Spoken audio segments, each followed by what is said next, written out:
画面，不同的画面。对，我可能到时候出外景也会录一些，我就说到顺时剪便进去。剪的时候有一些其他的场景搭配，比如说对对。在路上走的场景，就是我要见到变叔了，然后那个搭配那个在路上走的场景，心对，心里心里很紧张，心理活去上班，动是吗？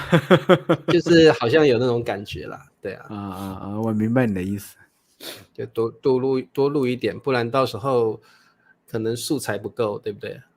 就不对，我晓是得要放。本来想录 vlog，我就怕我俩放不开，到时候在人多的地方。不会啦，应该还好啦，对，反正没可能羞没臊。对啊，那没有关系啦，一开始可能会，对，好，那肯定是我的第一视角啊。好，对对对，好，OK，各位同学大家好，大叔中中文，文又来喽。对，好，那么今天呢，由茶叔跟灿叔在这里为大家服务。好，那么今天算是我们一个小小的新单元吧，对不对？对对。那灿叔，我们今天的新单元有什么不一样的地方呢？新单元是这样的，就是直播的这种方式啊，我们想和大家的距离拉得更近一点点。对我们大叔，closer，们会回答大家的一些问题，这些对问题呢，有一些是我们提前搜集好的，大家对在这个直播间的话，也可以随时给我们问问题，而且这个对，问题不仅仅限于这个学习啊，我们其实不哼，想把这个问题仅限在学习上面，而对，是太严肃，更多涉及生活里头的点点滴滴的，比如说对，一些生活、人生上一些问题啊，等等，感情上的一些问题啊，等等啊。我们毕对竟都是大叔了嘛，对不对？虽然我剃了对，胡子啊，我也是大叔。对，所以我们毕那竟有一些人生的小经验啊、小智慧啊，可以给大家对分享一下。对对，那其实大家在生活的人生中都会遇到很多大大小小的问题。对，那有时候需要一些智慧的人，充满智慧的人给你们一些意见或想法。那往脸上今天呢，贴金，贴的有点对，过分了。贴金。那所以你们有任何问题都可以提出来，不要再问一些学习上的问题了啦。我们着重在人生上面你可能遇到了对，什么工作、爱情或者是其他的大大小小的问题。对，为了好，防止大家害羞呢，所以我们提前已经搜集了一些问题，一些好的，很多人都普遍会想了解的一些问题，想问对，这的问题。个我们中文叫抛砖引玉啦我对，们先丢出一些自己想的问题丢出一块之后，砖头啊。然后你们的玉就会来了，你们的宝贵对的问题就会来了对，好，我们来开始吧。我们的今天的新单元，来请灿叔念一下。人生小问题，大叔用心答。好，那我们来看一下我们的第一个问题是什么。好，请灿叔念一下。哎呀，我最近感到焦虑和压力很大，总觉得自己无论怎么努力都无法达到目标，我该怎么办呀，大叔们？对，我觉得这有个个可能宠物。现代人都会遇到这样的问题，对不对？就对，是这个焦虑是来自于自己好像都没有进步，然后而且压力很大，特别是会觉得说自己已经很努力了，每天早上那么早起床，那么努力工作8个小时，然后还觉得自己是个失败者，好像也没有办法达到人生的目标。所以这个问题我觉得是一个算普遍性现代人的焦虑的问题对，对，那灿叔，你有没有这样的问题？你最近有没有感到焦虑或压力很大？我有，就是我们之有，前还专门录了一个有一声书。个焦虑，焦对对虑。对，其实我突然想到一点啊，就是大家有时候面对焦虑的时候，可对，能就是这个焦虑本身嗯，呢，是怎么来的呢？就是你想得到的这些东西，追求的这个目标啊，可能太大了。对就是很多人会给自己树立一个特别大的目标，对，比如没错，比如说，当然我们是中文学习的频道啊，就是很多人说，哼，哎，我3个月内要学会中文啊，对，比如说啊，我1个月内要找到一个特别好的男朋友或女朋友啊，就是有些时候，比如说要一年内加薪啊、升职啊等等，就是这些目标它其实过大了。对，等一下，有这个好，我来。好，所以各位同学，参数的意思就是你的焦虑过大，或许是因为你给自己设立的目标太高了，对，太难了，对不对？是的。嗯，茶叔，你还有没有别的方面的想法？我觉得感到焦虑跟压力很大是很正常的事情。首先，我们要先接受这个情绪。对，你不要因为感到焦虑或压力大，觉得自己是不是唯一一个感到焦虑的人。很多人会自己觉得，好像身边的人都很自在，都没有压力，只有我没有做好，只有我有压力。其实不是的，茶叔也有很大的压力，其实灿叔也有，然后Ben叔也有。Ben叔现在在旅游，他玩的爽的了，他有什么压力？对，或许他有些压力，或许也有，可能都玩不完，或者太好玩了啊。那我觉得首先要先接受自己的情绪。我觉得很多人会感到很无可奈何，是因为你没有接受自己的情绪反应，导致焦虑的程度更严重了。所以我觉得希望大家先了解焦虑是每个人都会有的，先接受自己的焦虑，然后再来像灿叔说的，找到原因是什么。对，可能你的原因是来自学习没有太大的进步，或者是工作上没有得到成果。其实我刚才没有说完，就是我们有时候就是树立的这个目标太大了，太大的目标其实我们感觉有时候就在眼前一座山一样，我们根本爬不过去，对不对？对。但假如你跟前就是一个小土堆，你迈一下就过去了，对吧？所以其实我们可以把这个压力进行拆分，变成越来越小的一个小目标。比如说我今天之内我要完成什么东西，比如说刚才林子说了一个，你看留言说大叔的 online 的行业呢，应该指的就是我们大叔小店啊，我们的网上购物这个不要忘记各种东西啊，对，准备好了。就是其实说实话，就是这个东西肯定带给我们大叔也很大的压力，但是我们是怎么去面对它的呢？就是你想想看，从零开始，一个完全没有的东西，我们建造一个网站，里面很多选品，我们还自己制作选品，找到供应商去提供一些选品，这些东西每一步，你要是想把它想成一个整体去面对的话，那绝对是非常非常大的压力。真的，然后感觉上不可能完成这么一个事情，而且其实还有就是在网上要是去开店的话，要涉及很多很多的手续，这个东西是很繁琐的。我们其实怎么去面对这个事情？我们就是把它拆分成一个一个小任务，就是完成一个任务，给自己打个勾，做完了，再接下来下一个任务，这样一步一步一步的去面对它，最终其实反倒我们做下来之后，感觉没有那么大的压力，反倒是有成就感的。焦虑反倒变成了一种成就感，就是你完成了很大的这么一个目标啊，这个目标这么大，其实按道理是很难做到的，但是因为我们把它拆分成一个个小小的目标，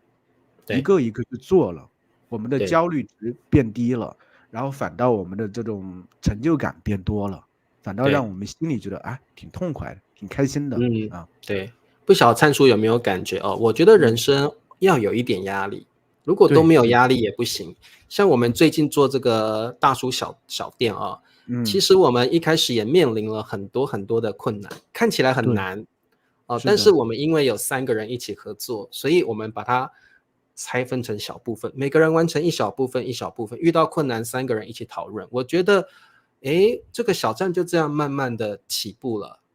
然后当然当中遇到很多小问题，然后我们会有焦虑，但是我觉得就像各位同学也一样，你们做一件事情也可以找伙伴跟你志同道合的朋友能够跟你一起不一定要跟你一起做这个项目，但是有时候你可以跟他谈心，分享你的焦虑，我觉得这个无形中都会让你这个焦虑的情况减轻很多。然后人生的确要有适时的压力跟焦虑，你才会进步跟成长所以我觉得不要把焦虑跟压力完全看成负面的情绪，有时候人是要有压力才会进步的。而且就像灿叔说的，有时候你解决掉了这些部分，一步一步跨越这个小土堆，你真的慢慢会从这些焦虑转化成一种成就感。哇，我觉得那个感觉蛮爽的。就像我们现在做这个 online shop， 现在不能说很成功，但是我觉得一切都很顺利。我觉得我个人很有成就感我觉得很开心。对，我也是，也有很多同学们很支持我们，让我们觉得真的就有这种正向反馈的感觉吧，就是我是觉得没有错。而且我觉得我以前一直感觉我绝对不是一个做生意的料。但是通过这个项目，我觉得或许我们志同道合3个人，可以真的做生意，然后可能会有好的成绩。我觉得我人生就会觉得好像有突破了那感觉蛮好的所以我这个大家一定要记得来我们的大叔其实茶叔刚才提到了一点，就是说以前从来没有想过，突然发现原来我可以做这个事情，可以做，就是人生有时候会陷入一潭死水的这个状态，你发现自己没有出路，这个时候其实你可以找一下一个别的方向，去稍微去做一下，去尝试一下，或许那就是你人生另外一个出口。因为有些事情确实不是说你就算目标立的再清晰再小有些东西确实可能就在你能力范围之外。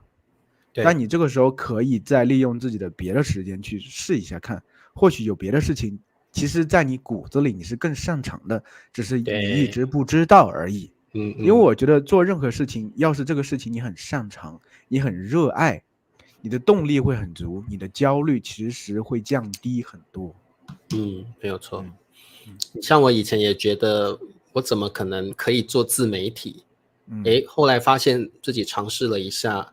就是一切都很顺利的，就这样子。我觉得当然也要可能你有恒心去做，然后很多学生也认同你之后，你会越做越带劲，越做越有成就感对，好。所以呢，我觉得每个人感到焦虑跟压力的程度不同，可能每个人也有解决自己焦虑的方法，但是不论怎么样，一定要先承认自己有这种情绪，不要完全去否定自己因为那样的生活很痛苦的。好，那么我们这一题先这样解答。那这个我们来进行第2题好了。那各位同学记得，如果你们有一些人生的问题今天的直播完之后可以在下面留言告诉我们，或许我们下一期就会讨论并解决，不要说解决了，给你们一些建议对，好 ，OK， 我们来看第2题。好，我来读一下好的。我和伴侣在一起已经5年了，但最近我感觉我们的感情有些平淡了，你有什么建议吗，大叔？哎呀，好俗气的问题。好，不过在回答这个问题前呢，我们先看一下月莹他的这个留言好，我不想到现在还当中文老师，我应该是想不到吧。我学到我想做某件事情要坚持下来就可以做下来。月莹是说他没有想到自己可以当中文老师，所以只要学到中文就努力坚持就可以做下来。他是这个意思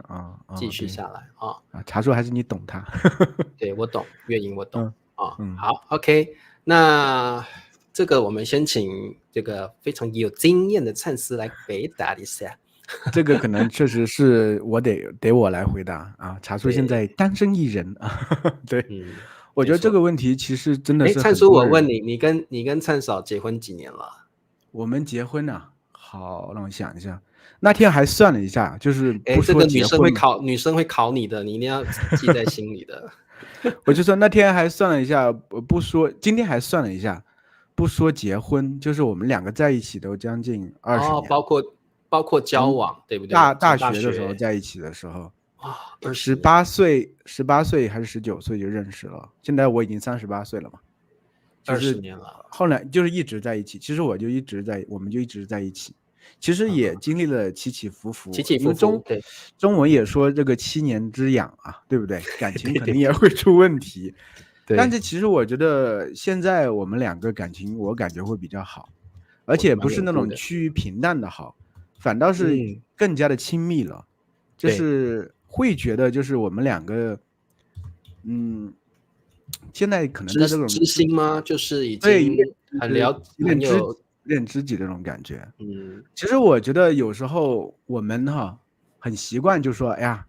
感情慢慢的应该都会变淡，然后从爱情变成亲情。我其实以前也是这么认同的，就是说好像因为最终爱情肯定都会变成亲情，都会变平淡。但是反倒现在我不是这样想的，我觉得这以前我对婚姻的话，这个状态我是相对还是比较的悲观的，因为我父母的婚姻也不是很成功。但是呢，就是因为我觉得我应该算是找了一个比较好的伴侣，对，他让我重新认识了自己，重新认识了感情。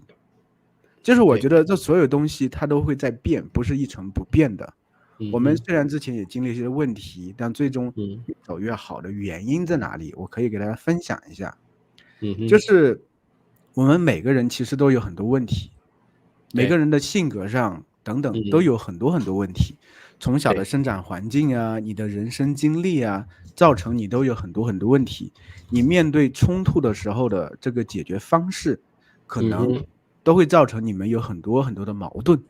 所以很多人感情慢慢变淡了，就是因为成天吵架，成天吵着感情就慢慢变淡了。这个原因就是因为大家慢慢有点生厌了。我那天其实我和我老婆也探讨过很多这些东西，后来结合我看书，我真的就发现，就是我们人特别习惯在关系里头去怪罪别人，就是很多情况下我会说你怎么样，对，你怎么你为什么回来的时候不把鞋收好？你为什么吃完饭不收拾？你为什么衣服扔的到处都是？你为什么都不记得我生日是哪一天？都是怪罪。因为人一开始怪别人的时候，另外一方就开始做防御了，就是开始辩解了。就我没有啊，我不会这样。然后呢，这样就会进入无限的这个循环里头，然后最终就变成特别特别大的矛盾争吵。对，这个是很多人的一个模式。其实说实话，就是我们两个相处了这么久，慢慢总结出来一个经验，就是在感情里头，不是说为了避免矛盾，而是要怎么解决这个问题。其实更多的用那种心理学一个术语叫我信息和你信息，就是更多说自己的感受。不是说别人的不是说，比如说你没有记得我的生日的话，不要说你为什么又不记得我生日，而是说，哎呀，我过生日你忘记了，但不是我过生日你忘记了，其实我很难过，因为我觉得我其实想把这一天过得比较有特别一些，对，其实你忘记了我有点难过，也把自己内心的难过和对方说。表达出来，不是说怪你怎么又忘记了？你看，永远不把我放在你的心上，对不对？比如说你这个回来的时候乱扔袜子，这个时候就说，哎呀，这个客厅这样若有袜子的话挺乱的，其实我收拾起来会比较麻烦，而且其实我也希望家里更整齐一些，让我心情会好一些。很多是这样，其实你同样的问题一开始指责别人的话，别人都会防御，会不舒服，都想反击。都想辩解，但是你假如只是把自己内心的想法说出来，我为什么是这个样子？其实你这些行为我可能不舒服，但是我愿意和你很坦诚的说出来，这样的话是能构成一个比较好正向的这么一个交流。其实我们都知道，就是关系里头最重要的两个人是坦诚，就是你是怎么想的，你就是要真实的表达自己。但同时这个真实的表达自己不是说要你去怪罪别人，就说你很讨厌你怎么样，而是真实的表达你心里有什么，对方有什么让你不舒服的，你说自己，不要怪对方。这个其实是一个就是关系里头很重要的一个点，就是你多说我信息而不是你信息。其实第二点我觉得也很重要啊，就是人为什么慢慢就会平淡呢？一开始的时候你对面这个人很多时候都是一个很神秘的这么一个存在，或者说是女神呢、男神呢，你觉得他在你的眼里就光彩四射的这种感觉，对不对？对，你感觉好像是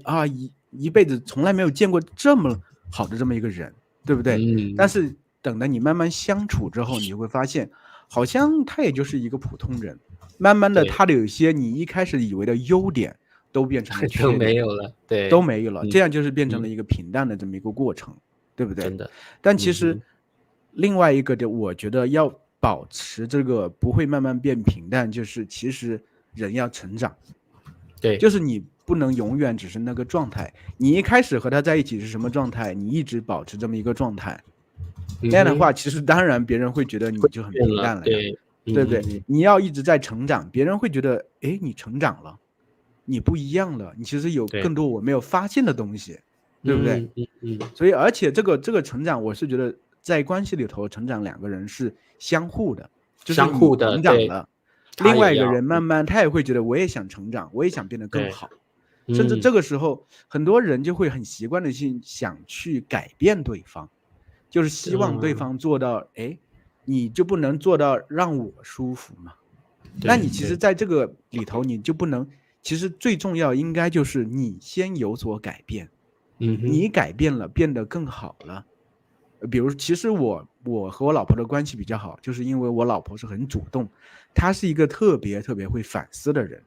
她是希望我们感情比较好。我是相对一开始是一个比较愚钝的人，愚钝的话就是比较木的笨的这么一个人。对，但是因为她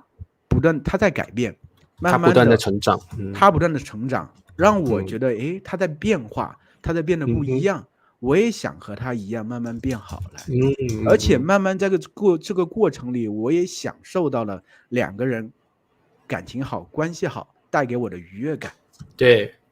所以这个东西它就不一样了，就是我们在一起将近20年了，肯定和一开始的时候状态是不一样的。对，我们这个是一点。其实第3点我还觉得也很重要，就是我们又需要有一些共同的兴趣爱好，有能聊的更深入的人生的话题，或者一些等等。你们每天需要有很多时间可以聊天，因为聊天的话就能促进两个人这个感情之间的纽带的连接，因为你就慢慢发现自己有很多和他有交集的地方。假如一开始两个人只是因为荷尔蒙的关系，就是看漂亮与否陷入爱情，对不对？但是发现到后来你们没有任何的交集，就没有任何共同的东西，其实这个感情是很难长久的，很难往前走的。所以其实我上面说了3点，我觉得就是我的一丝浅见，我觉得相对而言，反正我到目前为止我是对自己的这个感情挺满意，我觉得也没有变平淡，就是因为这3点其实做的比较好。对，我觉得其实灿叔这样分享的很好，就是说其实感情变平淡是很正常的，对，因为你跟同一个人相处这么久，一定是会倦了然后你都好像很熟悉对方了，所以我觉得其实这个非常重要。我觉得关系是需要很多不同的正向刺激了。那这些刺激包括思想上的，或者是生活习惯上的，比如说像灿叔跟灿嫂，他们在思想上会去彼此讨论甚至他们有时候会散步，彼此聊一聊生活上的一些事情。所以我觉得彼此讨论生活有正向的刺激，你今天做了什么，我的想法是什么，那你的想法是什么，为什么你今天比较焦虑，通过这样的分享，我觉得你们彼此会更契合。所以我觉得关系需要不同的正向刺激，不是负向刺激是正向的刺激对，然后我觉得彼此也会成长而且我觉得还有一点吧，就说到这个感情，我觉得一定要去学会接纳对方，对方是什么样的人，他就是什么样的人。比如说他就是一个相对悲观类型的人，那你就需要接纳他是一个相对是一个悲观类型的人，他是一个悲观的，甚至是内向的等等都无所谓。所以他向你表达，他向你展现什么样子，你就是接纳什么样子，不要试图去改变他，不要试图让一个很内向的人变得很外向，那不可能。对，让一个很悲观的人变得很乐观，那也不可能。但是任何性格特征它都是有优点的，对，都有优点。而且当初这个伴侣会吸引你，一定是因为他的一些人格特质让你觉得很有魅力，所以你也要回想一下当初为什么你会受他吸引，然后去欣赏他这个人的个性跟特色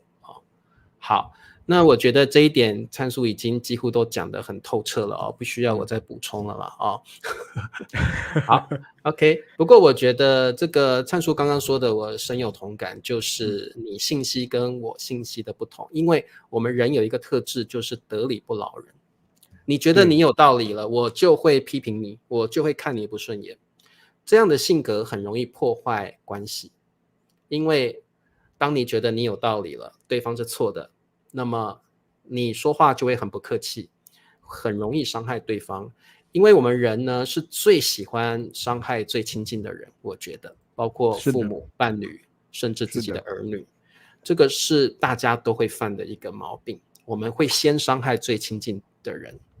所以我觉得先伤害最亲近的人，先去怪罪他人。对，其实人很容易怪罪别人。其实中国发现，孩子们在学校的时候，老师老就说你这个就怪你这怪你那，比如说你作业怎么没写完，比如说有些东西怎么没做好，都是这个样子，都喜欢怪人。然后中国的很多父母也习惯性的怪孩子，这些都是一个很不好的这些东西。对，这个都需要在生活中不断的学习。好 ，OK， 那我们进入下一个很重要的环节了就是这是什么问题？好，那这个我们中间一个休息的，放大点给大家看一下，有点小。这中间一个休息的段落呢，我们先请参叔我边放大你边大概讲一下好，这个其实就是我们大叔小店的推广活动大家我们一开始在一开始的时候说到焦虑也是我们一直在做这个事情，我们也付出了很多时间精力。现在呢，终于有一个，我是觉得我们的这个小店一直在优化，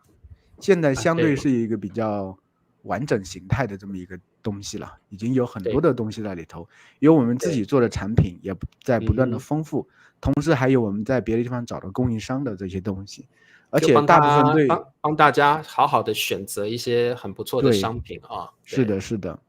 好，而且对大家其实都是相关的，我是觉得对，像大家也提到很多中文学习的问题我们找了像包括 HSK 系列的书籍，有 HSK 的课本跟这个作业本，还有大家词汇，还有我们每个水平都有不同的词汇，这边都有各种不同水平的词汇整理给大家。还有大家在考 HSK 之前最需要练习的就是真题、模拟试题跟真题，在我们大叔小店现在都有这样的商品了，所以大家不需要说我找不到我要找真题，我要找真题来练习，我找不到，现在在大叔小店都有大家可以去选购或去看一下我们有哪些类别的商品对 Promotion Time 开始了那除了 HSK 系列的商品之外呢，现在大叔小店来这个让灿叔介绍一下。对啊，这个就是最早的时候我们做了一个大叔马克杯你看第一款这个马克杯就是上面有我们3个人这个头像的这个，但是同时也有一些别的上面有一些中文主题相关的，比如说我不敢说中文我正在学习中文一些很可爱的这个东西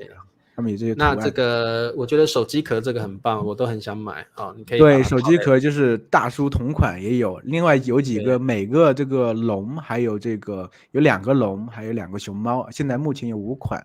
他们都上面说了1-2句话很可爱的。而且这个带有一些中国文化的元素了所以而且这个我觉得灿叔这个最特别的是独家的啦，你在外面绝对买不到的，绝对没有。你如果有这个套在你的手机上面，哇，你绝对是独一无二，你身边的朋友没有人会有的所以这个是对，独家商品马克杯也是好，那再来呢，就是我们看一下这个我们特别要推荐的，对，这个就是我们2个王牌产品对，首先右边这个呢就是我们要写的故事书等等，这个其实有2本已经出完了。然后呢，茶书呢现在也在做另外一个产品，这个产品不得了同学们你们在市面上都没有见过，是怎么样一个产品呢？就是有很多故事，然后这个故事呢有一个特点，就是一个故事2种写法。因为我们的学生有些学生是水平稍微初级一点点，有些稍微中级一点点，对吧？我们就用2种写法，比如说同一个故事用初级的写一遍大家可以看一下，然后呢我们有一个拔高一些的中级的写法，让大家明白就是从初级到中级有什么样的区别，用词用语语法结构到底有什么样的区别，而且这些故事都很有意思。最主要是这所有故事都是茶叔亲自给大家读的这些故事除了有这个文本，还有可以听的音频然后如果是初级的话，它会有拼音跟英文，还有一些问答题，还会有一些给你一些解说怎么使用这个成语。中级的话也会有英文翻译，所以这个在读起来非常的方便你不用说还要自己去查一些词语好，所以这个产品这个算是一些成语故事了这个产品呢将会在下周或下下周出版吧好 OK，然后这个还有一个对左边有声书，有声书这个另外一个王牌，没错没错，对，就是我们会不断更新的，就是而且这是一个小品类型的东西，就是每个有声书可能是半个小时到1个小时，所以价格也很优惠，很便宜啊。半个小时大概我们定价在2.99美元，要是1个小时可能是5.99美元啊。我们同时除了这个，因为有声书肯定有音频，同时我们会提供文本啊。比如说我们现在出了2个这个有声书，一个是大家能看到焦虑，另外一个是脖子上的这个饼。焦虑呢，就是一种对谈的这种形式，我和茶叔2个共同聊一个话题啊。但是这个对谈呢，它的文本很好，我是觉得文本很好，就是我们会把谁说话，然后谁的名字会标在前面，茶叔说，灿叔说这样的话，然后同时呢会提供中英对照的，有纯中文的版本，有中英对照的版本，